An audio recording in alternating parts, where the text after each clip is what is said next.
बच्चों को दुआएं, बड़ों को सलाम। फ़िज़ा है मेरा नाम। यू वॉचिंग मॉर्निंग विद फ़िज़ा। नाज़रीन, पाकिस्तान में अगर हम बात करें हेपेटाइटिस की, तो हेपेटाइटिस का मसला ये होता है कि 3-4 टाइप्स होती हैं हेपेटाइटिस, A, B, C और मे बी इससे ज़्यादा, जो कि हमारी नॉलेज में नहीं है, हमें तो सिर्फ इसी के बारे में पता है।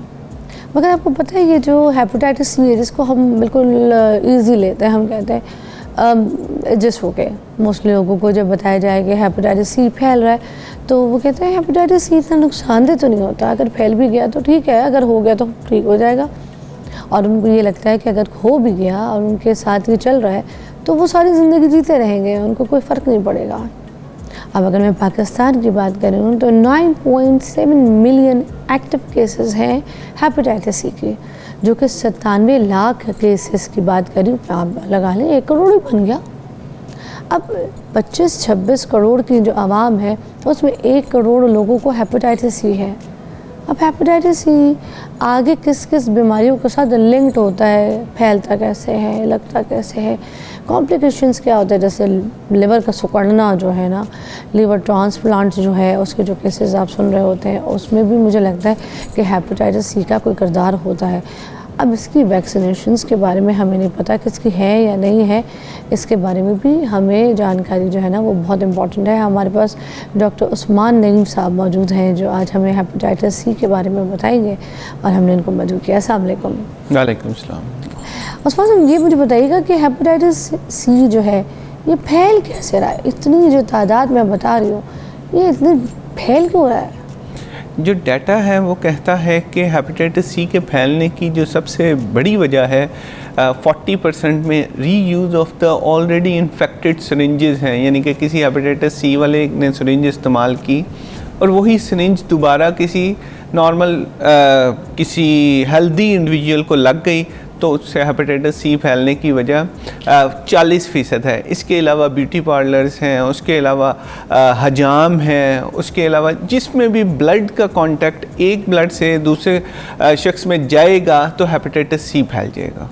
और ये जो डॉक्टर्स हैं, क्या ये अताई होते हैं, ये जो सिरिंज लगाते हैं जिससे हेपेटाइटिस सी फैल जाता है, ये किस दौर में जी रहे हैं डॉक्टर, जिनको ये नहीं पता कि सिरिंज के ज़रिए बंदे को हेपेटाइटिस सी हो सकता है, इन्फेक्शन हो सकता है बॉडी में? अनफॉर्चुनेटली पाकिस्तान में अभी भी ये प्रैक्टिसेस हैं, और आपकी बात बिल्कुल सही है कि ये इससे फैलता है, लेकिन अनफॉर्चुनेटली ये हो रहा है पाकिस्तान। उसके अलावा मगर इन अताई डॉक्टरों की कोई पकड़ नहीं है ना? नहीं, गवर्नमेंट काम तो कर रही है। पहले आज से 10 साल पहले तो ये बहुत ज़्यादा था, अब काफ़ी पकड़ लिया है। तो फिर तादाद क्यों इतनी ज़्यादा है डॉक्टर? लेकिन मसला ये केसेस तो चल रहे हैं साथ साथ। अब एक पूल बहुत बड़ा जमा हो गया। अब देखें ना, 1 करोड़ के करीब लोग ऐसे हैं जिन्हें हेपेटाइटिस सी है, और ये बहुत बड़ी तादाद है। पाकिस्तान इस टाइम टॉप पे है दुनिया में, जिसमें सबसे ज़्यादा इंडिविजुअल है हेपेटाइटिस। मिस्र था पहले, लेकिन अब वहाँ उन्होंने कंट्रोल कर लिया। इस टाइम पाकिस्तान दुनिया में पहले नंबर पे है हेपेटाइटिस सी के लिहाज से। रियली? यस। और अब इसकी कॉम्प्लिकेशंस भी सर देखने वालों को बताएं कि इसमें अगर किसी को हेपेटाइटिस सी हो गया है तो उसके साथ क्या होगा, इस सब चीज़ों के बारे में बताइएगा। उसके जिस्म के कौन कौन से ऑर्गन्स जो हैं वो डैमेज हो सकते हैं और मुतासर हो सकते हैं, इसके बारे में भी प्लीज़ हमें ज़रा आगाह कीजिए। सबसे पहली तो बात है, जब अगर हेपेटाइटिस सी हो गया है और पता लग गया तो डरना नहीं है।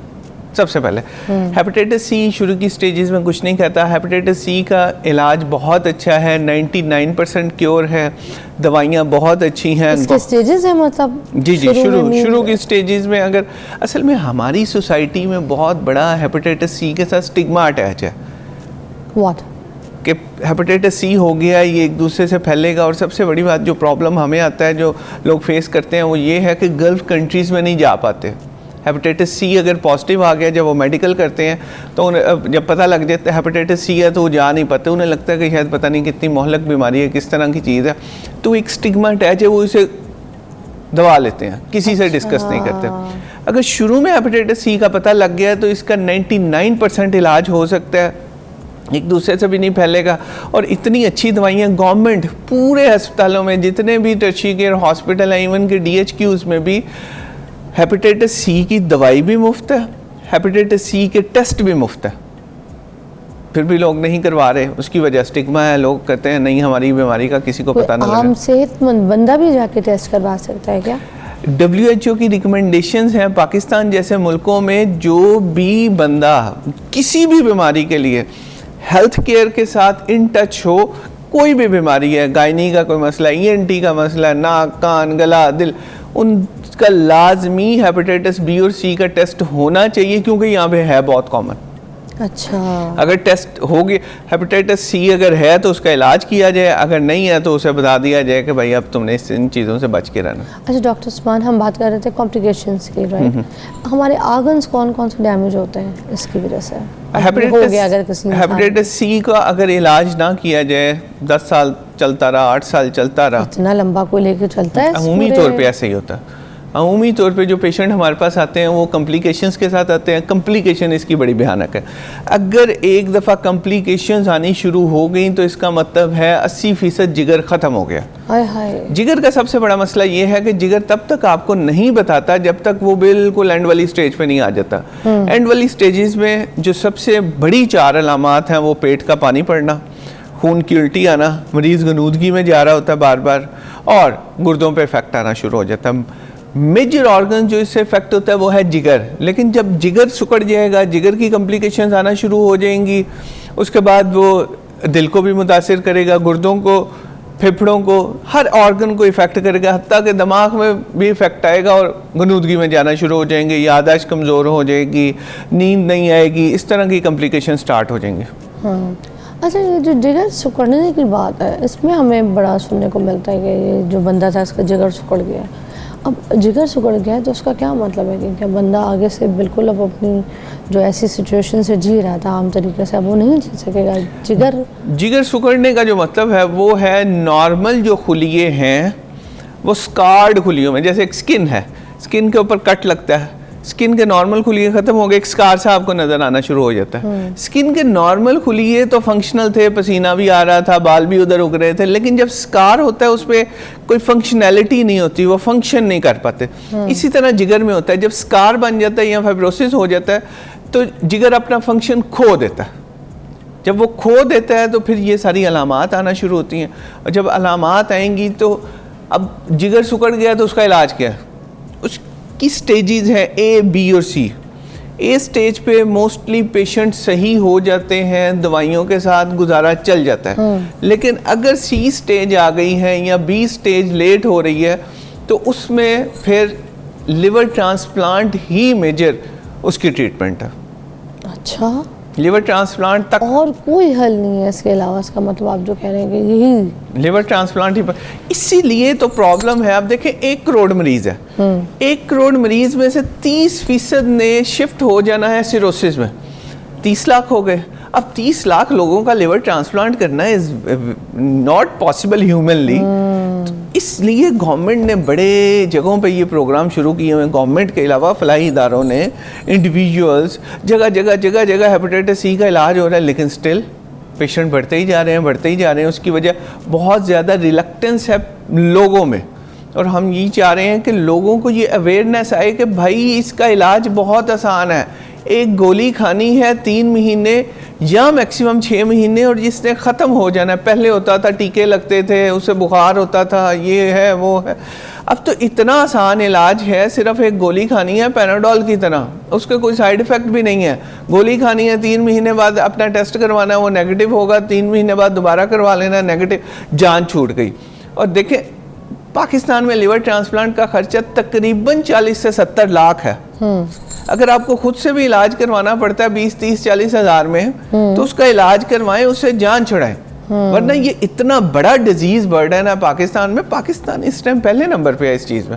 और देखिए इतने हमारे पास तो इतने पैसे ही नहीं है कि इतने ट्रांसप्लांट करा सके। कोई इंडिविजुअल हो, इंडिविजुअल से कहें, मोस्ट ऑफ द टाइम उसे कहें 70 लाख रुपया अरेंज करो, और साथ लिवर भी अपने किसी बेटे का लेना है, किसी बच्चे का, तो देखिए कितनी बड़ी एक प्रॉब्लम उस फैमिली के लिए। और अच्छा डॉक्टर उस्मान, हम एक ब्रेक लेते हैं, उसके बाद ज्वाइन करते हैं। और मैं आपको सिर्फ ये बता दूं कि हम पाकिस्तानी जितने भी हैं, हम एक जो भी कोई अगर हमें ऊंचा काम दिख जाएगा तो हम उसमें नंबर 1 हो जाएंगे। बीमारियों में तो हमने रिकॉर्ड ब्रेक किया हुआ है। डायबिटीज़ आप लगा लें, हम नंबर 1 पे। हाइपरटेंशन में हम पहले नंबर पे जा रहे हैं, और अभी हेपेटाइटिस सी में भी हम पहले नंबर पे जा रहे हैं। माशाल्लाह, क्या कहूँ। माशाल्लाह ही कह दूँ क्या? अस्तगफिरुल्लाह। ब्रेक लीजिएगा।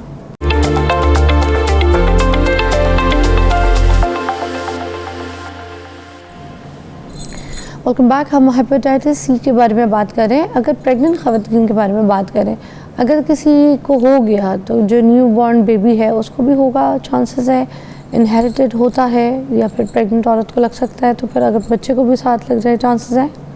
अच्छा, बड़ा अच्छा सवाल किया आपने। इसके आपके जवाब के साथ मैं 2-3 चीज़ें ऐड करूँगा।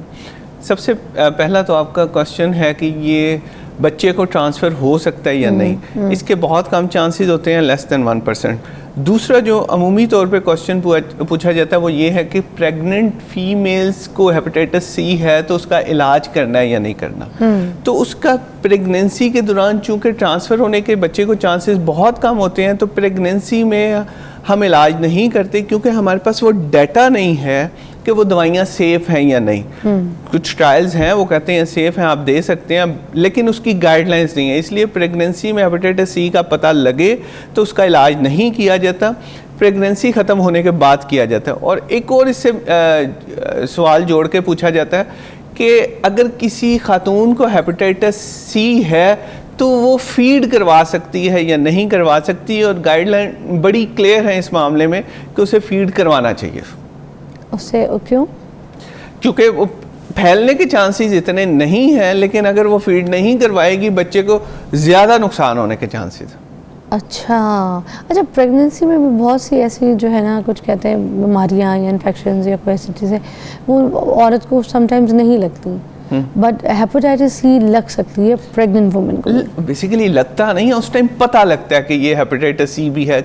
हमने बात की ना कि हमारा असूल है पाकिस्तान में जो भी हॉस्पिटल आएगा उसका हेपेटाइटिस बी सी का टेस्ट होना चाहिए। इसी तरह ही जब कंसेप्शन के बाद वो जाके चेकअप करवाना शुरू करते हैं तो गायनाकोलॉजिस्ट कहती है हेपेटाइटिस बी सी का टेस्ट करवा के, उस टाइम उन्हें पता लगता है कि हेपेटाइटिस सी है।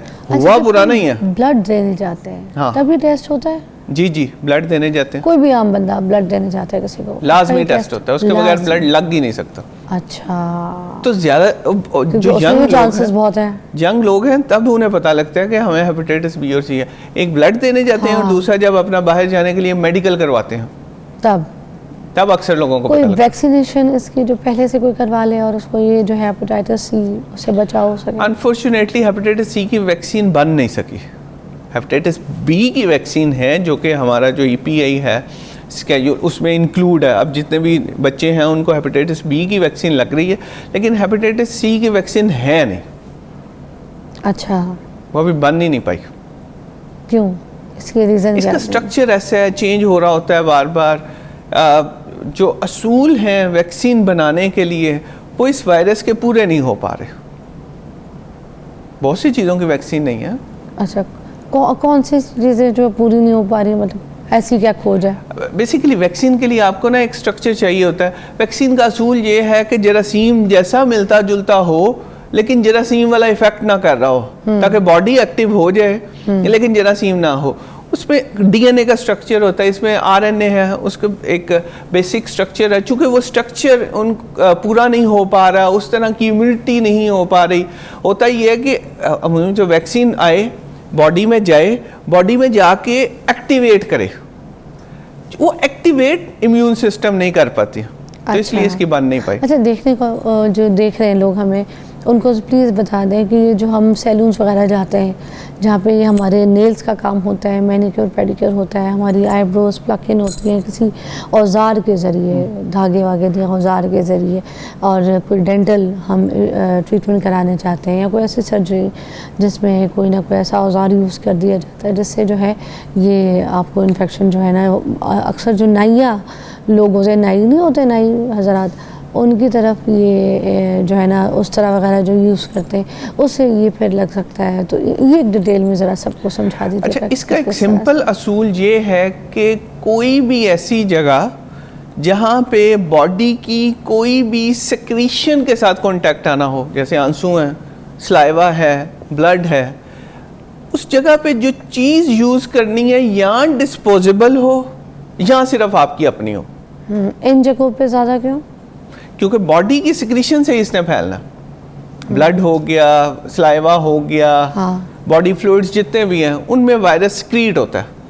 मतलब जो सलाइवा की फिर आप जो बात कर रहे हैं, इसका मतलब हम तो फिर किसी का ग्लास भी जो है ना वो इस्तेमाल नहीं कर सकते, जो मुंह का गिलास है जी जी, वो फिर हम किसी और का इस्तेमाल नहीं कर सकते जी। फिर ये भी ऐसे भी फैलता होगा ना। हाँ, एक दूसरे के बर्तन इस्तेमाल सबसे करने ज़्यादा वो से। ब्लड से फैलता है। हाँ। बाकी बॉडी की सिक्रीशंस में उसकी तादाद बहुत कम होती है। हाँ, ग्लास अपना इस्तेमाल करना चाहिए, बर्तन अपने इस्तेमाल करने चाहिए, इसमें कोई दो राय नहीं है, लेकिन सबसे ज़्यादा ये ब्लड से फैलता है। अच्छा, ये असूल जो है ये सारी इन्फेक्शियस डिजीज़ हैं जो ब्लड बॉर्न है, जिसमें हेपेटाइटिस बी भी है, एड्स भी है, बाकी जितनी भी ब्लड के ज़रिए फैलती हैं बीमारी, उन सब से आपका छुटकारा मिल जाएगा अगर आप ये इस असूल पे अमल कर लेंगे कि बॉडी की किसी भी सिक्रीशन का अगर कांटेक्ट है वो या डिस्पोजेबल हो या सिर्फ आपकी अपनी चीज़ हो। अच्छा, जो जिनसी ताल्लुकात होते हैं क्या इसकी वजह से भी फिर ये फैल सकता है वाइटमिन इस तरह से?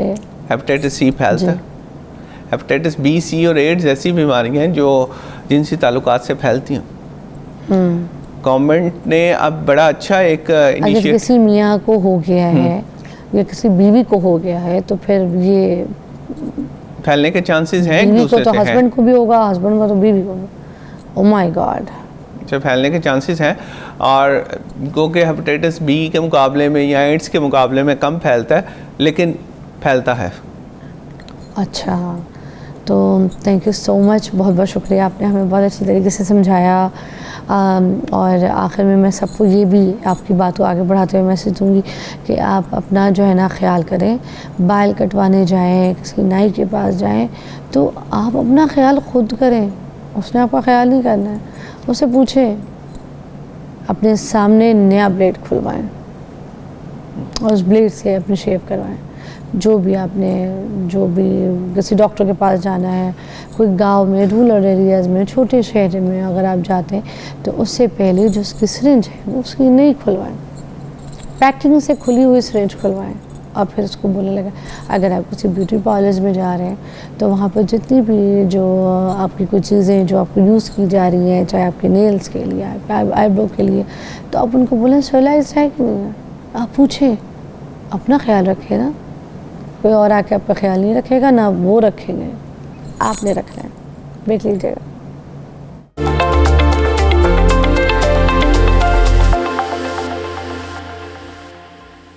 अच्छा नाज़रीन, इससे पहले कि मैं अपने टॉपिक की तरफ आऊँ, थोड़ी सी एक बात आपसे करनी थी।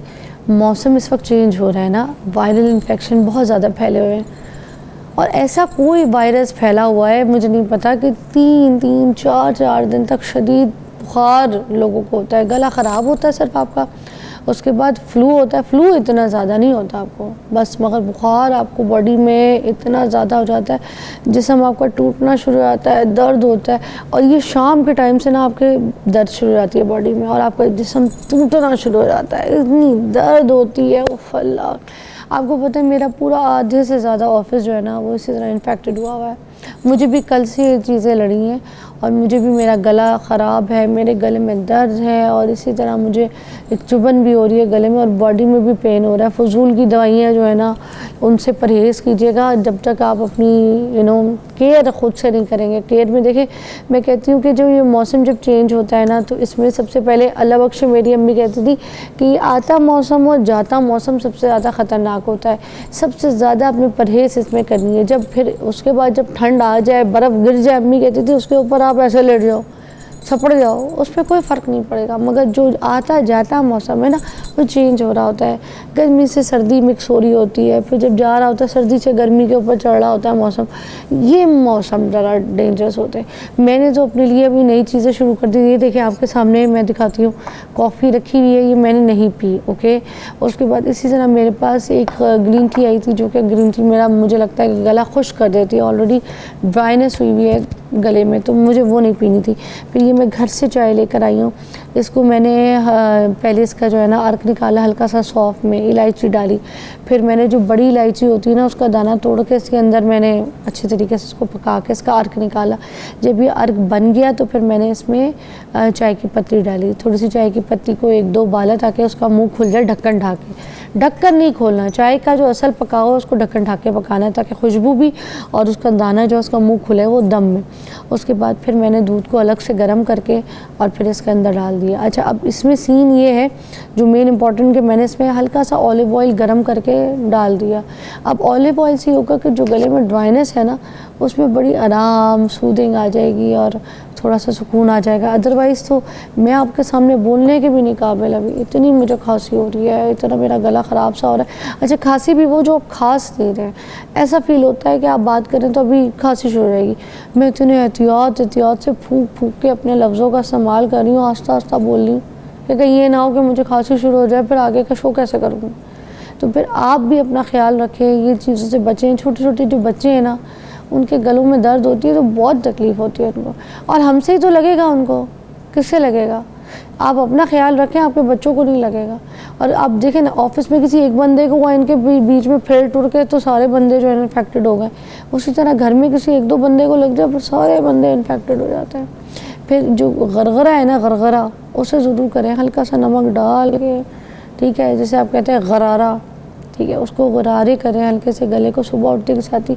वैसे भी सर्दियों में बच्चों को आदत डाल दें कि हल्का सा गरगरारा जो है ना वो ज़रूर करें गले में, उससे सूदिंग भी रहती है, मुंह में बदबू नहीं होती, साफ़ रहते हैं, इन्फेक्शन से बचते हैं और गला जो है ना आपका आराम ज़रा सुकून में रहता है, वरना आप बहुत तकलीफ़ में रहेंगे।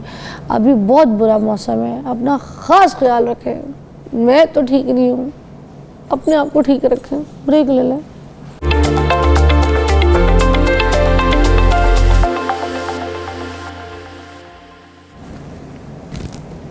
Welcome back, you watching morning with Fiza. अब हम थोड़ा सा ओवरसीज़ पाकिस्तानी के ऊपर बात करेंगे। नाज़रीन, ओवरसीज़ पाकिस्तानी जो है ना वो बेसिकली एक बड़े इम्पॉर्टेंट लोग हैं हमारे लिए। आपको पता है पाकिस्तानियों के लिए, इस मुल्क के लिए, इकॉनमी के लिए बहुत सारे ऐसे लोग हैं जो मुल्क छोड़ के जाते हैं, कुछ गल्फ़ कंट्रीज़ में चले जाते हैं, सऊदीया में चले जाते हैं, इन कंट्रीज़ में ज़्यादा जाते हैं, फिर वहाँ पे जाके मेहनत करते हैं, कमाते हैं, ठीक है, फिर अपनी इकॉनमी के अंदर जो है ना वो पैसा वहाँ से इंजेक्ट करते हैं। फिर इसके अलावा हमारे बहुत से ऐसे लोग हैं जो यूरोप जाते हैं, यूके जाते हैं, अमेरिका जाते हैं, कनाडा जाते हैं, और उसके बाद ये वो लोग होते हैं जो ज़रा ज़्यादा पढ़े लिखे होते हैं, थोड़े से वो आपको कह सकते हैं कि जिनमें डॉक्टर्स कह दें, इंजीनियर्स कह दें, ये वो कैटेगरी आती है फिर जिसमें ये लोग जाते हैं। अब इन लोगों के कुछ मसाइल भी होते हैं। अब जाहिर सी बात है, अगर ये बाहर जाते हैं तो पीछे अपनी कुछ प्रॉपर्टीज़ ख़रीद लेते हैं, इन्वेस्टमेंट कर लेते हैं। अगर अपने कुछ लोगों को पैसे भेजते हैं और वहाँ पे कोई जैसे इन्वेस्टमेंट वाली बात करें तो इनको पीछे ना कुछ पाकिस्तान के अंदर कुछ प्रॉब्लम्स भी फेस करनी पड़ती हैं। होता है ये कि अगर आप प्रॉपर्टीज़ पाकिस्तान में ख़रीद ली और ये बाहर चले जाते हैं, उसके बाद क्या होता है कि पीछे कोई नहीं होता जो उनकी प्रॉपर्टीज़ को देखभाल करे। वापस आते हैं तो पता चलता है अच्छा हमारी प्रॉपर्टी पर तो किसी ने कब्ज़ा कर लिया है। तो अब कुछ अर्से के लिए होता है कि इनको वापस आना पड़ता है। पाकिस्तान में सिर्फ 2 महीना रहना होता है, महीना रहना पड़ता है। तो फिर उनको ये नहीं पता होता कि ये कहाँ पे केस लड़ें, किस जगह पे ये आवाज़ उठाएं, किस जगह अपनी चीज़ के लिए लड़ सकते हैं, मांग सकते हैं, उसके लिए बोल सकते हैं। तो इसलिए इन सब के जो इश्यूज़ हैं इस पर बात करने के लिए आज हमने जिनको मदऊ किया वो बैरिस्टर अमजद मलिक साहब हैं, जो कि वाइस चेयरमैन हैं ओवरसीज़ पाकिस्तानी कमीशंस पंजाब के। तो हम इनसे पूछेंगे, हमारे साथ है मधु। अस्सलाम वालेकुम। वालेकुम सलाम जी। सबसे पहले तो ये बताइए, क्योंकि आप भी खुद ओवरसीज़ पाकिस्तानी हुए, तो ये जो प्रॉब्लम्स हैं जिनको मैं एड्रेस करने की कोशिश कर रही हूँ, इनको ज़रा डिटेल में जाकर एड्रेस करें कि आप लोगों को कौन कौन सी प्रॉब्लम्स होती हैं, ओवरसीज़ पाकिस्तानी को कितने इश्यूज़ होते हैं, सारी चीज़ें एड्रेस कीजिएगा। देखिए, मुल्क से बाहर कोई 80 लाख से ज़्यादा पाकिस्तानी मुकीम हैं। अगर आप डिवाइड करें तो मेरे ख्याल 4 मिलियन से ज़्यादा गल्फ़ की 7 से 8 रियासतों में हैं और 4 मिलियन ही पूरी दुनिया में, अमेरिका, कनाडा, बरतानिया, यूरोप में हैं। उनके मसाइल डिफरेंट हैं। गल्फ़ में जाने वाले लोग जो हैं वो ज़्यादातर एम्प्लॉयमेंट के सिलसिले में जाते हैं, उनकी फैमिलीज़ पीछे रहती हैं, सो उनके बच्चों की तालीम के मसाइल हैं। वहाँ जो फैमिलीज़ जाती हैं उनकी आला तालीम के मसाइल हैं, वर्कर इंश्योरेंस है, आपके इकामा की जो डिटेल्स हैं, आपके क्या बिज़नेस और एम्प्लॉयर के साथ तल्लक है वो है। लेकिन जो बरतानिया अमेरिका इधर जाते हैं पढ़े लिखे लोग ज़्यादा होते हैं, क्योंकि उनको नो हाउ ज़्यादा होती है, तो वो जल्दी यूनिवर्सिटियों में दाखिले और फिर स्पॉन्सरशिप, वीज़ा, उन कैटेगरीज़ में आ जाते हैं। लेकिन उनके मसले मसाइल डिफरेंट है। ये सारे चाहते हैं कि जब हम पाकिस्तान आए तो पाकिस्तान के एयरपोर्ट के ऊपर बेहतर फैसिलिटीज़ हों, एयरपोर्ट वाईफाई कंप्लाइंट हो, वहाँ डेस्क हों, फैसिलिटेशन डेस्क, और अगर उनका कोई पाकिस्तान में अंदर मसला पड़ता है तो वन विंडो फैसिलिटेशन हो कि वो कहीं जाएं, पता लगे कि यहाँ से हमारा मसला हल हो जाएगा। और अदालती निज़ाम में अगर जाना पड़े तो एक रोबस्ट निज़ाम हो जो जल्द से जल्द फ़ैसला करे। अभी तो चिट्ठी पे चिट्ठी और पेशी पे पेशी की वजह से वो बेचारे मायूस होकर चले जाते हैं। इस सिलसिले और सरमायाकारी, कुछ लोग जो अपने आप को समझते हैं कि उन्होंने अपना पैसा कमा लिया है, अब वो इस पोजीशन में है कि पाकिस्तान आके बिज़नेस करें या पाकिस्तान में सुकूनत इख्तियार करें, उन्होंने इनफ मेहनत कर ली है। उस सिलसिले में वो चाहते हैं कि वन विंडो फैसिलिटेशन हमें फैसिलिटेट करे कि हम अगर फार्म बनाना चाहते हैं, अगर हम फैक्ट्री लगाना चाहते हैं, अगर हम पैसा कहीं इन्वेस्ट करना चाहते हैं तो हमारा पैसा सेफ रहे, उसका रिटर्न अच्छा हो और गवर्नमेंट उसमें सपोर्ट करे। और उसमें कोई इदारा ऐसा नहीं है कोई जो इनको सपोर्ट करता हो, जहाँ पे अगर इनकी चीज़ें और इनके मसाइल जो हैं जब ज़्यादा बढ़ जाएँ या कोई ऐसी चीज़ें हो जाएँ तो उनको देखे, कोई इदारा उनको फैसिलिटेट करे, समथिंग लाइक दैट। देखिए, ये पिछले कोई कवानीन 24 महीने से वज़ीर आज़म और वज़ीर आला पंजाब इस सिलसिले में ख़ास तवज्जो दे रहे हैं। अप्रैल इसी साल में वज़ीर आज़म ने एक कॉन्फ्रेंस करके 16 नुकाती एजेंडा दिया है, जिसमें तारकीन वतन स्पेशली गल्फ़ में बसने वाले लोगों के लिए बहुत सारी मराहत का ऐलान किया है। मरीम नवाज शरीफ साहबा ने एक स्टेप आगे जाके वन विंडो फैसिलिटेशन के लिए कहा है। हमने मॉल रोड के ऊपर उसका जो है प्रोजेक्ट तैयार कर लिया है, बिल्डिंग एक्वायर कर ली है, लगा दी हैं, खिदमत मरकज़ की वहाँ पे आ गई है, जो पुलिस की तमाम सर्विसेज वहाँ आ गई हैं, कंप्लेंट सेल पोर्टल वहाँ बना दिया है, स्टाफ बिठा दिया है, लैंड रजिस्ट्रेशन के लोग वहाँ चले गए तो हैं। इनके लिए ना जो गल्फ़ में जाने वाले हैं, नहीं, सारी दुनिया से, सारी दुनिया से। और अब हम लंदन में डिप्टी वज़ीर आज़म ने इसी साल इफ्तिताह किया है कि अब आप लंदन में बैठ के अपनी प्रॉपर्टी ट्रांसफ़र कर सकेंगे, अपनी फ़र्द कागज़ एक्वायर कर सकेंगे। उन्होंने वहाँ इसका पायलट प्रोजेक्ट इफ्तिताह कर दिया। और इसी माह मरीम नवाज शरीफ साहबा ने पंजाब असम्बली से बिल पास करके 36 अजला में खसूसी अदालतें लगाने का ऐलान किया है और ये इसी माह किक स्टार्ट कर जाएंगी। तो आप देखें कि 6 महीने में लोगों का दरख्वास्तों के ऊपर फ़ैसला हो सकेगा।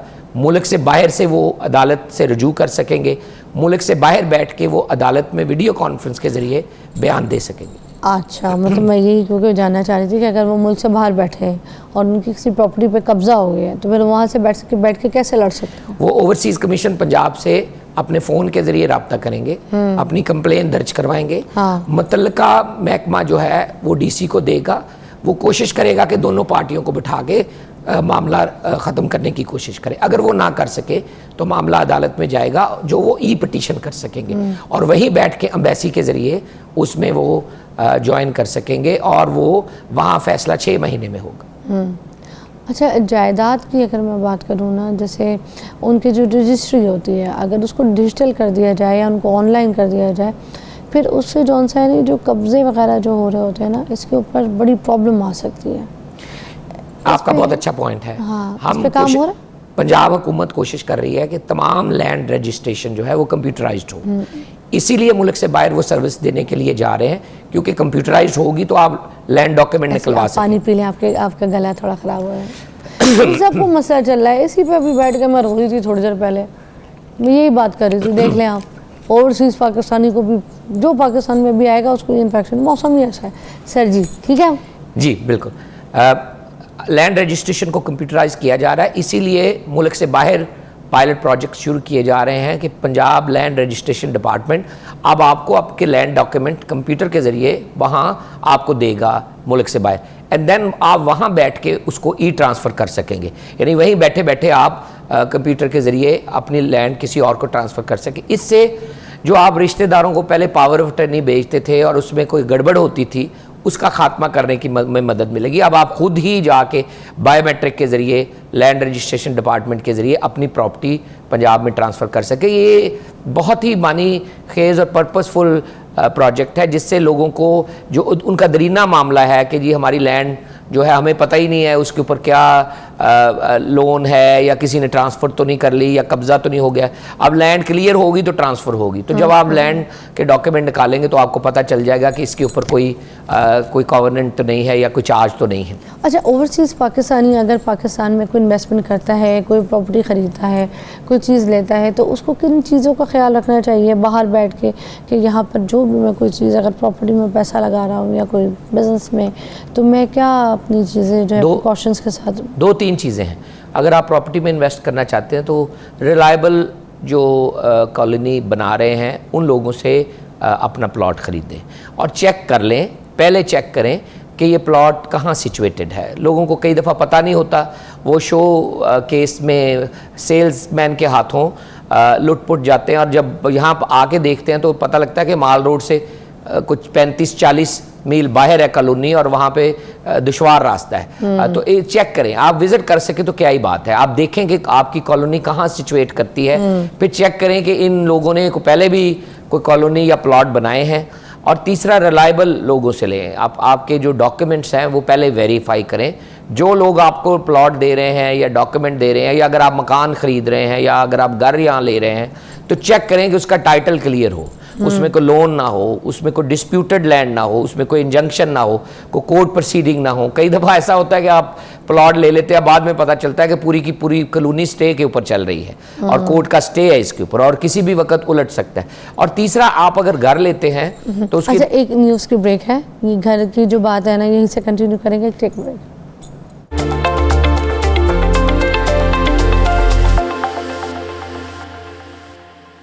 Welcome back, you watching morning with Fiza. नाज़रीन, अभी हम बात ये भी करेंगे कि जो हमारी यंग जनरेशन है उसमें ये सोच आ गई है कि बस हमने मुल्क छोड़ के जाना है, हमने पाकिस्तान में नहीं रहना, हमारे पास यहाँ पे क्या रखा है।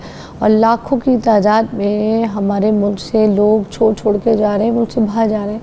अब कुछ लोग ये कहते हैं कि ब्रेन ड्रेन हो रहा है, ये जो है ना हमारे सही लोग, ज़हीन लोग, ये सब कुछ छोड़ छाड़ के मुल्क से बाहर चले जाते हैं। और ये कुछ लोग ऐसे भी हैं जो कह रहे हैं कि बड़ा फ़ायदेमंद है कि जब ये बाहर जाते हैं तो बाहर से बड़ी जो है ना करेंसी के तौर पे जो है ना अच्छी तरीके से पैसे भेजते हैं, डॉलर्स पाकिस्तान में भेजते हैं, तो ये अच्छी बात भी है। अब इसके बारे में हम ज़रा डिटेल में पूछेंगे कि इसमें क्या फ़ायदेमंद है या नुकसानदेह है ये जो लाखों लोगों का हर साल मुल्क छोड़ के चले जाना। देखिए, ये इट डिपेंड्स करता है कि आप उसको कैसे देखते हैं। आपके जो अफरादी कुव्वत है वो आपके मुल्क में 38 बिलियन डॉलर की सरमायाकारी रेमिटेंस के ज़रिए करती है। अगर ये मुल्क से बाहर ना हो तो पैसे कौन भेजेगा? एक तो ये बात है कि इकनॉमिकली आपके मुल्क को इसका संभाला मिलता है। दूसरा ये है कि आप इसको ब्रेन ड्रेन की बजाय ब्रेन गेन समझें कि आपके लोग वहाँ जाके मुलाजमत करेंगे, बिज़नेस खड़ा करेंगे, डॉक्टर हैं तो अपनी स्किल डेवलप करेंगे, तो वो आपके साथ राब्ते में रहेंगे। पाकिस्तानी कहीं भी चला जाए पाकिस्तानी ही रहता है। अगर आप उसकी कनेक्टिविटी बेहतर करेंगे जो कि मौजूदा हुकूमत कर रही है, तो वो आपका ब्रेन ड्रेन, आपका ब्रेन गेन बन सकता है। कुछ लोग ऐसे, मेरे खुद जितने जानने वाले लोग हैं जो यहाँ से जब जाते हैं ना तो पूरी फैमिली जो है ना अपनी बुला लेते हैं। वो कहते हैं बस यहाँ से जो है ना निकलो, यहाँ से राब्ता ख़त्म करो, यहाँ पे बस फिनिश करो सब कुछ। और फिर होता ये कि जब वहाँ पर उनको PR मिल जाती है और फिर वापस जब यहाँ पर आते हैं तो फिर उनकी रही सही जो प्रॉपर्टी होती है वो भी बेच बूझ के पैसा लेते हैं और फिर वापस चले जाते हैं। नहीं, मेरा ख्याल ऐसा नहीं है। लोगों का पाकिस्तान से राब्ता कभी भी नहीं टूटता। ये आपकी जन्मभूमि है, ये आपकी माँ का मुल्क है। यहाँ मेरा नहीं ख्याल कि लोगों का पाकिस्तान से राब्ता टूटता है। ये और बात है कि नाउमीदी की वजह से या अनएम्प्लॉयमेंट की वजह से या घरेलू हालात की वजह से लोग माइग्रेट करते हैं, और आपके पास तो बाकायदा उसका एक डिपार्टमेंट और मिनिस्ट्री है कि आप लोगों से, मुल्कों से मुआहदे करते हैं कि हम अफरादी कुव्वत मुल्क से बाहर भेज सकते हैं। और ये 70s से फ़िनोमेना है। हम मुल्क से, गल्फ़ में स्पेशली बहुत देर से लोग जो हैं अफरादी कुव्वत के तौर पर बाहर ममालिक में मुलाजमत के लिए भेज रहे हैं। इसको आप इस तरह चैनलाइज करें कि ये हमारे साथ राब्ते में रहें, इनकी जो जायज़ ख्वाहिशात है, शिकायत या मुतालबात है वो पूरे होते रहें, और जहाँ भी वो बैठे हैं वो पाकिस्तान के लिए खिदमत कर सकें और पाकिस्तान का इमेज बेहतर करने के लिए काम करें।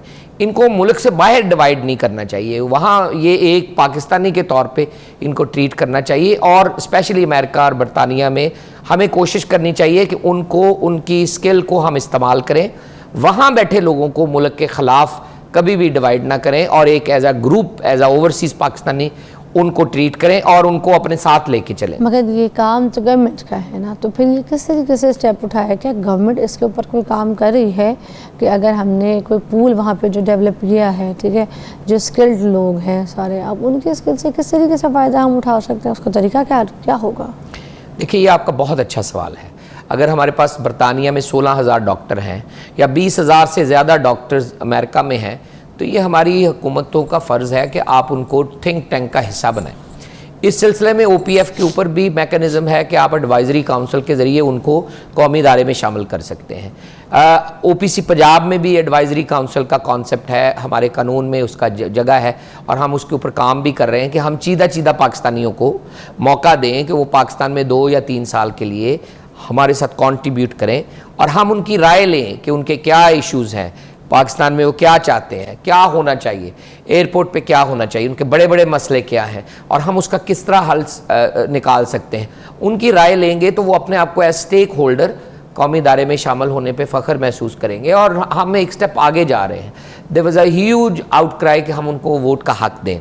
बिल्कुल वो पाकिस्तान में आके वोट डाल सकते हैं, लेकिन हम चाहते हैं कि हम उनको स्ट्रीमलाइन करें और एज स्टेक होल्डर पार्लियामान में उसका हिस्सा बनाएं। मुस्लिम लीग नून ने अपने मैनिफेस्टो में 10 सीटों का वादा किया है। हम चाह रहे हैं कि हम उनको मुख्तलिफ खित्तों में नुमाइंदगी दे के पार्लियामान का हिस्सा बनाएं, उनसे वो एज स्टेक होल्डर एक डिसीजन मेकिंग बॉडी का हिस्सा बनेंगे और अपनी स्किल, अपना एक्सपीरियंस, अपना सरमाया मुल्क में लेके आएंगे। मगर ये तो आप उनकी बात कर रहे हैं ना, जो स्किल्ड लोग हैं, जो चाहे भी वहाँ पे पढ़ें, काम भी करें, या कुछ जैसे कुछ ऐसे भी स्किल्ड लोग हैं, आपको बताया कि जिसमें जो वापस आना ही नहीं चाहते।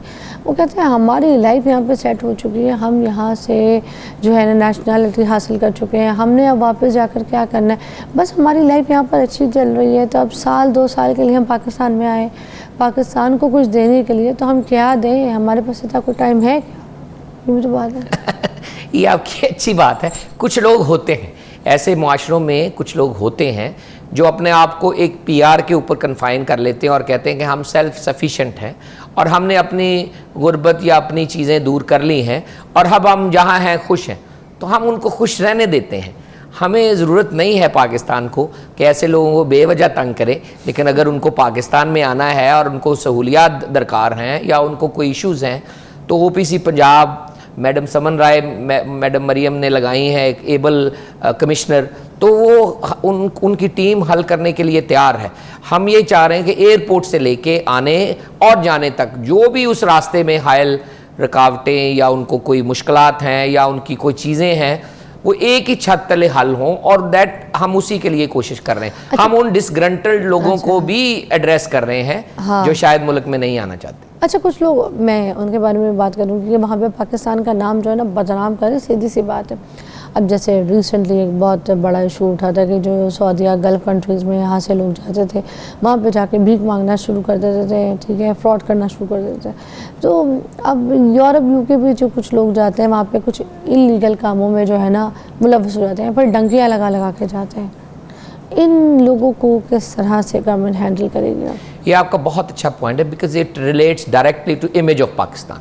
एक तो ये डंकी लगा के कश्तियाँ उल्टना और लोगों का मरना एक फिनोमेना है और एक बिल्कुल बहुत बड़ा टबू इशू है कि अभी भी एजेंट के ज़रिए लोग इलीगल तरीके से जाना प्रेफर करते हैं रादर दैन के पढ़ के तजर्बा लेके और जाके गेनफुल एम्प्लॉयमेंट हासिल करना। दूसरा बैगिंग एक बड़ा मसला है और हुकूमतों ने उठाया भी है कि लोग यहाँ उम्रे पे आते हैं या विज़िट पे आते हैं और फिर यहाँ पे आके कहते हैं कि जी हमारा सामान लुट गया है, हमारे पास पासपोर्ट नहीं है, और वो मांगना शुरू कर दें। तीसरा, बरतानिया अमेरिका में लोग इलीगल एक्टिविटी में हिस्सा लेते हैं। मेरे ख्याल में पहले नंबर पे जो इलीगल एक्टिविटी में हिस्सा लेते हैं, हमें हौसला शिक नहीं करनी चाहिए ऐसे लोगों की। हमें अगर उनको सज़ा होती है या हमें उन लोगों को उनके बुरे काम की वजह से ट्रायल किया जाता है, तो हमें सपोर्ट करना चाहिए उन ट्रायल को कि ये कोई तोजी नहीं है कि मुल्क से बाहर जाके वो ऐसे कामों में मुलव्वस हों जिससे उनका अपना, उनके अपने ख़ानदान का, अपने मुआशरे का, उस मुल्क का और पाकिस्तान का नाम बदनाम हो। वज़ीर आज़म पाकिस्तान ने टास्क फोर्स बनाई है कि हौसला शिकनी हो लोगों की डंकी के ज़रिए या गलत तरीक़ों के ज़रिए मुल्क से बाहर जाने। ह्यूमन स्मगलिंग बहुत बड़ा अलमिया है, लेकिन ये तब तक ख़त्म नहीं होगा जब तक आप इसका लीगल रास्ता नहीं बनाते। लीगल रास्ता वही है जो वज़ीर आज़म और वज़ीर आला कोशिश कर रहे हैं कि स्किल्स डेवलपमेंट इंस्टीट्यूट्स हों जहाँ पे आप ब्रिक लेइंग सीखें, शेफ़िंग सीखें, ड्राइवरी सीखें, नर्सिंग का काम सीखें और केयर असिस्टेंट का काम सीखें। एंड देन फिर एक प्रॉपर मैकेनिज़्म के ज़रिए जो लोग जिनको नफरी दरकार है वो आपकी हुकूमत से मांगे उतरे पे, और वो लोग ट्रेन होकर जाएं लीगल तरीके से। कुछ ऐसा नहीं है कि इनके लिए पनिशमेंट हो ऐसे लोगों के लिए जो बाहर से डिपोर्ट होकर आते हैं और गलत काम करके ना, वो देखें ना इस तरह से डिपोर्ट कर देते हैं वो तो ममालिक, बस वो वापस आते हैं बड़े आराम से और फिर अपनी ज़िंदगी जो दोबारा तरीके से स्टार्ट कर लेते हैं। ये जब वापस पहुँचे वहीं पाकिस्तान के एयरपोर्ट पे इनको गिरफ़्तार किया जाए कि इन्होंने पाकिस्तान की रेपुटेशन और उसका नाम जो है ख़राब किया, इनको यहाँ पर भी पकड़ के इनको सज़ाएँ देनी चाहिए ना। ये क्या डिपोर्ट कर दिया, डिपोर्ट करके वो वापस आके वो टू बी कंटिन्यूड स्टोरी जो होती है वो यहाँ से शुरू कर देते हैं दोबारा। इनको पकड़ के इनको सज़ा नहीं देनी चाहिए। बड़ा इंटरेस्टिंग पॉइंट है। आप ये कह रही हैं कि यू शूट द मैसेंजर, आप ये नहीं कह रही कि जो लोग इस काम में धंधे में मुलव्वस हैं उन लोगों को करार वाक़ई सज़ा दी जाए। हमारा एक पूरा एक माफिया है, एक नेटवर्क है जो लोगों को बाहर ले जाने का काम इलीगली करता है। हमें मेरे ख्याल में उन लोगों को तो पकड़ना चाहिए, मगर हमारी आवाम भी तो देखे ना, वो भी ठीक है, वैसे तो हर काम में बड़ी तेज है। ठीक है, सुनिएगा अब, मगर देखे ना अब ये बोल दिया कि भाई हमें तो एजेंट ने मुख पॉलिश करके तो हमें जो है ना भेज दिया। वैसे तो हर काम में अक्लमंद है, मगर ऐसे कह देंगे कि भाई हमें पता नहीं लगा। तो मुलव्वस तो आवाम भी, आम शहरी भी मुलव्वस है इसमें तो कोई वो आपकी जो बात है उसके ऊपर काम हो रहा है और वो पासपोर्ट उसको डीलिस्टिंग कर रहे हैं ऐसे लोगों को जो मुल्क से बाय डिपोटेशन या सज़ा होने के बाद आते हैं, या ऐसे लोग जो अपने वीज़े का गलत इस्तेमाल करते हैं। जैसे सऊदी अरब में लोग अगर अपने वीज़े से ज़्यादा क़याम करें तो हरूब हो जाते हैं और 10,000 रियाल सीधा ही जुर्माना है। तो ऐसे लोग जो पकड़े जाते हैं फिर उनके मुखैर हजरात से जुर्माने लेके अदा किए जाते हैं। तो ऐसे लोगों की हौसला शिकनी होनी चाहिए। मुल्क से बाहर आप अपना फ्लैग कैरी करते हैं, आप अपना नाम कैरी करते हैं, आपको हर वक्त एहसास होना चाहिए कि हमारे मुल्क का नाम हमारी। कह रही हूँ इनकी भी सज़ा को मुकर्रर होनी चाहिए, ऐसी कड़ी सज़ा होना कि नेक्स्ट टाइम इनको देख के, इनकी इबरत को देख के, डर के खौफ में कोई और नौजवान ऐसी हरकत ना करे। 3 prong होना चाहिए। एक तो ऐसे लोगों की हौसला शिकनी होनी चाहिए जो स्पेशली इस काम में मुलव्वस हैं, स्पेशली जो माफिया के लोग हैं। और दूसरा मेरे ख्याल में यहाँ से हमें स्किल्स डेवलपमेंट इंस्टीट्यूट ज़्यादा से ज़्यादा बनाने चाहिए। लोग मुल्क से बाहर जाना चाहते हैं तो अपने आप को रजिस्टर करें और स्टाइपेंड के ज़रिए सीखें, वो कम से कम साल तो सीखें। अगर आपने मुल्क से बाहर जाके गाड़ी चलानी है या शेफिंग का काम करना है या मेसन करना है, हाँ। बिल्डिंगों का काम करना है तो ईंट लगानी तो आती होनी चाहिए ना। ये लोग उस पूल का हिस्सा बने कि जी हमने ईंट लगानी सीख ली है। तो जब मुल्क से बाहर लोग मांगते हैं तो हम फिर उन इंस्टीट्यूट्स के ज़रिए, या नर्सिंग का बहुत शॉर्टेज है पूरी दुनिया में, हम लेकिन चाहते हैं कि नहीं हमें वहाँ ले जाएं फिर हम नर्स बन जाएंगे वहाँ। ऐसे नहीं है, यहीं से आपको क्वालिफाई करके उन मेयार के ऊपर पूरा उतर के फिर लाइन में लगना पड़ेगा और किसी इंस्टीट्यूट के ज़रिए मुल्क से बाहर जाने का तरीका इख्तियार करना पड़ेगा। यही सेन और सेफ़र है।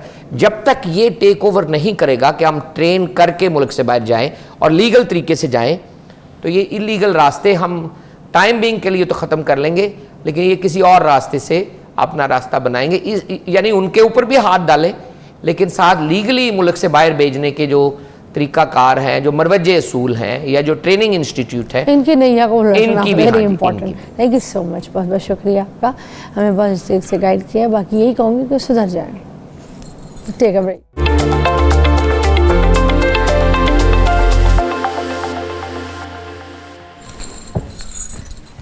वेलकम बैक नाज़रीन, वॉचिंग मॉर्निंग विद फ़िज़ा।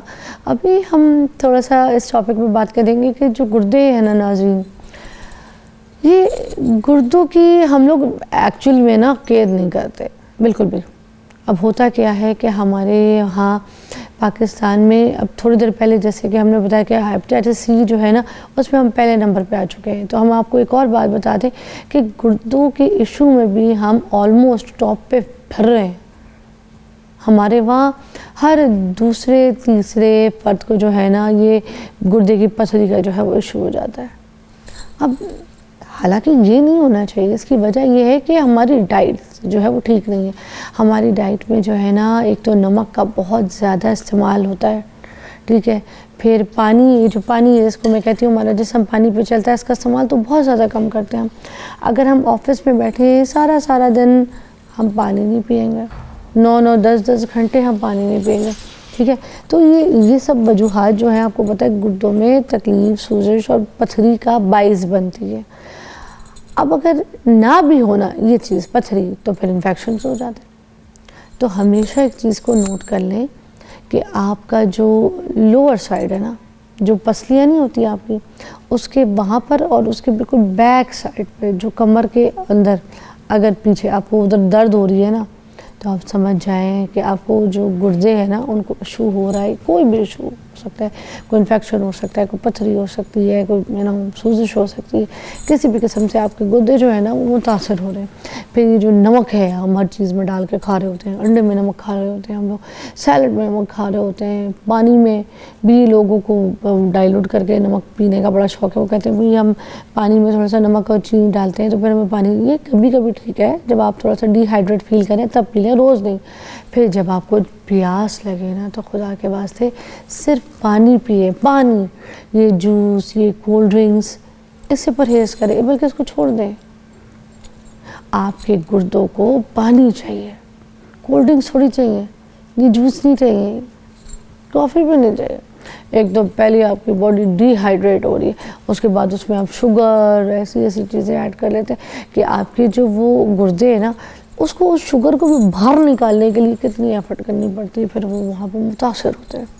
ऐसे ही है। तो हम अपनी जिस्म में अपनी चीज़ें जो खा रहे हैं, जो डाइट हम अपने जिस्म को दे रहे हैं, हम अपने आर्गन्स को दे रहे हैं, जो हमारे गुर्दों तक जा रही है वो सही नहीं जा रही है। असल में हम उनका इस्तेमाल सही नहीं कर रहे। तो अब आपको समझ आ रही है कि मैं आपको क्या कहना चाह रही हूँ, क्या बात करना चाह रही हूँ, कि हम अपने हर चीज़ का ख्याल रखते हैं। हम अपने बाल का ख्याल रखेंगे, हम तेल लगा लेंगे, हम मेकअप कर लेंगे, फिर हम खूबसूरत लगने के लिए, अपनी सेहत को एक्टिव दिखाने के लिए बड़ा अच्छा बोलेंगे, तेज़ तेज़ काम करेंगे, मगर इससे नहीं गुजारा आपने अपने गुर्दों का ख्याल रख के करना है। अभी एक ब्रेक लेंगे, उसके बाद आपको दोबारा ज्वाइन करेंगे और आप भी कॉल्स कर सकते हैं, आपकी कॉल्स भी शामिल करेंगे। तो देखते रहिए मॉर्निंग विद फिज़ा।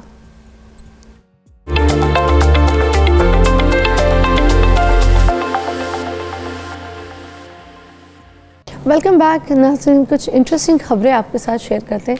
हम परफ्यूम लगाते हैं अक्सर, अब क्या होता है कि घंटे 2 घंटे के बाद उसकी खुशबू जो है ना वो उड़ जाती है, वो इतना फील नहीं होता। हम कुछ गलतियाँ करते हैं असल में। अब वो क्या करते हैं, सबसे पहली गलती हम ये करते हैं कि हम जिस्म के ऊपर रगड़ना शुरू कर देते हैं, किसी कलाई में, कान के पीछे, उसको ऐसे ना रगड़ना शुरू कर देते हैं परफ्यूम को। तो रगड़ना नहीं है आपने परफ्यूम को, क्योंकि रगड़ने से वो परफ्यूम की ना वो हीट पैदा होती है, फिर उससे परफ्यूम की जो खुशबू है वो बहुत जल्दी उड़ जाती है। ये सबसे बड़ी गलती करते हैं हम। फिर जिस तरह से जैसे कलाई वगैरह है, इसके ऊपर सिर्फ स्प्रे किया करें, ठीक है, परफ्यूम का, और 4 से 5 इंच दूर जाके जो है ना आपने स्प्रे करनी, बिल्कुल करीब जाके स्प्रे नहीं करनी। टेक्निक्स जो हम गलत करते हैं इसकी चीज़ें मैं आपको समझा। फिर दूसरा, हम कपड़ों के ऊपर स्प्रे करते हैं, मगर वो कपड़ों पे भी हम बड़े करीब से जाकर अब वो जो करीब से हम करेंगे तो उसके बाद उसका जो एक दाग है ना वो एक लगा रह जाएगा। मोस्टली आपने देखा होगा, अच्छा खासा तैयार सब कुछ हो गया, उसके बाद बिल्कुल करीब से स्प्रे मारा तो उसका दाग जो है ऊपर स्टेन रह जाता है। तो तकरीबन कोई 7-8 इंच दूर परफ्यूम को अपने से रखा करें, तब उसको जो है ना अच्छी तरीके से। अच्छा, कपड़ों पे परफ्यूम जो है ना उसकी खुशबू ज़्यादा देर नहीं टिकती है, पता है आपको, स्किन के ऊपर जो है ज़्यादा देर टिकती है। तो मोस्टली कोशिश किया करें कि आप अपनी गर्दन के पीछे, ठीक है, और कलाइयों के ऊपर, और कुछ साइंटिस्ट ये भी कहते हैं कि जो घुटने हैं ना उनकी बैक साइड के ऊपर जो है ना वो ये आप उसमें किया करें स्प्रे, उसमें मैक्सिमम देर तक रहती है। और खुश्क जो स्किन जहाँ पे ड्राई होती है ना तो उसके ऊपर खुशबू ऐसे जल्दी उड़ जाती है। तो हमेशा जब भी स्प्रे करें हल्का सा स्किन को आप गीला कर लें, ठीक है, और उसके बाद आप उसके ऊपर स्प्रे वगैरह करें। अच्छा, मोस्टली लोग यही करते हैं, जब शावर लेते हैं, शावर के बाद आते हैं तो टॉवल टैप बस ड्राई हुआ होता है, तो उसके ऊपर जब परफ्यूम करते हैं तो वो लॉन्ग लास्टिंग रहता है, काफ़ी देर तक चलता है। तो ये अच्छी ट्रिक है, इसको इस्तेमाल करके देखिएगा। बेहतर ये भी है कि अगर आपको किसी जगह इरिटेशन का डर है या फिर आपको लग रहा है कि आपकी स्किन जो है ना इससे डैमेज होती है, तो पहले अपनी बॉडी के ऊपर अच्छा सा लोशन लगा लें, ठीक है, फिर उस लोशन के ऊपर आप स्प्रे कर लीजिए।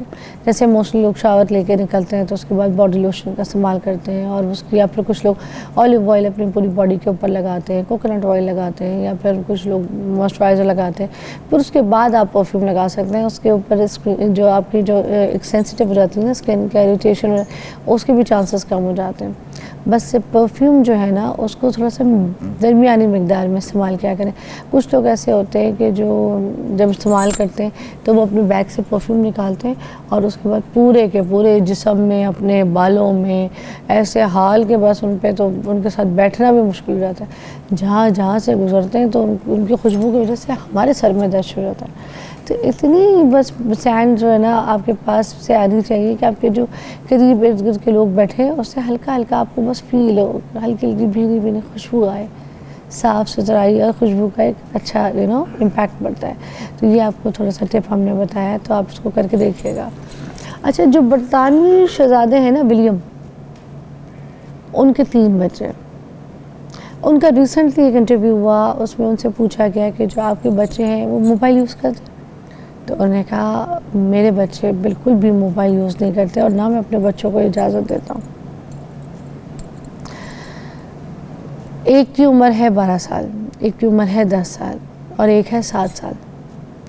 वो जो तीनों बच्चे हैं ना वो मोबाइल बिल्कुल भी इजाज़त नहीं है उनको, ना वो करते हैं। वो कहते हैं कि वो बच्चे वैसे ही खेलें कूदें, हर चीज़ करें। और फिर वो ये भी कहते हैं कि खाना हम इकट्ठे बैठ के खाते हैं बच्चों के साथ, और खाने के दौरान हमें सिर्फ आपस में बात करने की इजाज़त होती है, किसी को फ़ोन पे मोबाइल पे काम करने की इजाज़त नहीं होती। वो कहते हैं मैं अपने बच्चों को मोबाइल तब लेके दूंगा जब वो इस काबिल हो जाएंगे कि वो अपने मंथली एक्सपेंसेस उठाने के काबिल हो जाएंगे कि ख़ुद अपनी मेहनत से कमाए हुए पैसे से अपनी लाइफ को आगे सफल कर सकें। तो आप अंदाज़ा लगाएं कि वो शहज़ादा है, बरतानवी शहज़ादा है, वो चाहे तो क्या कुछ अपने बच्चों को ख़रीद के नहीं दे सकता, मगर वो अपने बच्चों को मोबाइल नहीं दे रहा। हम क्या करते हैं, हमारे यहाँ पे 2-3 साल का बच्चा होता है, हम कहते हैं लो भाई इधर आओ, तुम्हें बर्थडे गिफ्ट मिलने लगा, ये लो मोबाइल। 5वीं 6ठी क्लास तक बच्चा जाता है तो उसको फिर सबसे पहले तो जो हमने मॉडल चेंज करना होता है, अपग्रेड होते हैं, तो वो जो मोबाइल ठीक ही होता है, सब कुछ कंडीशन आला होती है, हम बच्चे को दे देते हैं। अब अपने बच्चों का जो है ना ख्याल रखें, अपने बच्चों के दुश्मन मत बने। ये जो आप गैजेट पकड़ाते हैं मोबाइल अपने बच्चों को, ये कोई सही हरकत नहीं करते हैं हम उनके साथ। जो जापान की एक अनोखी सी बात बताती हूँ। एक शख्स है जापान में जो महीने का 5 करोड़ कमाता है, मगर उसके बावजूद वो जमादारों वाला काम खुद करता है। समझ में आ रही है? हमारे वहाँ आप देख लें, हम लाख भी हमारी जेब में अगर हम कमाना शुरू कर देना तो हमारा एटीट्यूड देखें आप, हमारा तो रवैया लोगों से बदल जाता है। उनसे पूछा क्या कि भाई आप ये क्यों करते हैं इस तरह से? कहते हैं मैं अपने आप को जिस्मानी तौर पर सेहतमंद रखने के लिए काम करता हूँ। उनकी उम्र 57 ईयर्स है इस वक्त, मगर उसके बावजूद अपनी बॉडी को एक्टिव रखने के लिए और अपनी ईगो को मारने के लिए, अपनी अना को, अपने तकब्बुर को ख़त्म करने के लिए उन्होंने ये काम किया। अच्छा, ये काम भी देखें उन्होंने पकड़ा भी कौन सा? सफाई वाला काम, जो अपनी ईगो को मारे, उनकी ईगो के ऊपर काम करें। वाह! हमारे वहाँ तो हमारे तो भाई के पास या किसी के पास अगर कोई अच्छी गाड़ी आ जाए तो फिर हम तो अपनी बाइक या गाड़ी निकालते हैं और फिर हम उसके बाद कहते हैं हम जाएंगे। ऐसे है ना, जिस्मानी तौर पे अपने आप को फिट रखें। एक साइकिल ख़रीद लें घर पे, उसको चलाया करें, अपने बच्चों को लेके दें, अपने बच्चों के साथ साइकिल चलाया करें, ख़ुद गली मोहल्लों में चलाएं, पार्क में लेके जाकर चलाएं। साइकिलिंग इतनी अच्छी एक्सरसाइज है, शाम रात या सुबह आप जिस टाइम पे भी साइकिल पे जाएं, एंजॉय करें, अपने बच्चों के साथ इतना फन करें। थोड़ा करीब करीब पे जो काम है साइकिल पे कर लिया करें। हमारे पास तो साइकिल का जो है ना इंतज़ाम ही कोई इस्तेमाल ही कोई नहीं। मैं अभी रिसेंटली जब अमेरिका या ये ट्रिप करके आई हूँ, तो ये जो इटली वगैरह है, इन सारे ममालिक में, यूके में इतना ज़्यादा ट्रैक्स बने हुए, साइकिल का इस्तेमाल होता है, लोग साइकिलिंग कर रहे होते हैं बीचेस के साइड पे हर जगह। तो आप भी एक छोटी सी साइकिल रखें, छोटी सी, इतनी नहीं कि 2 साल के बच्चे वाली, मतलब एक साइकिल रख लें हल्की फुल्की जितने की भी, और अपने घर के करीबी काम जो है ना साइकिल के ऊपर करेंगे। आई होप आपको मेरा शो बहुत अच्छा लगा होगा। अपना ख्याल रखिएगा, आपसे मिलते हैं कल।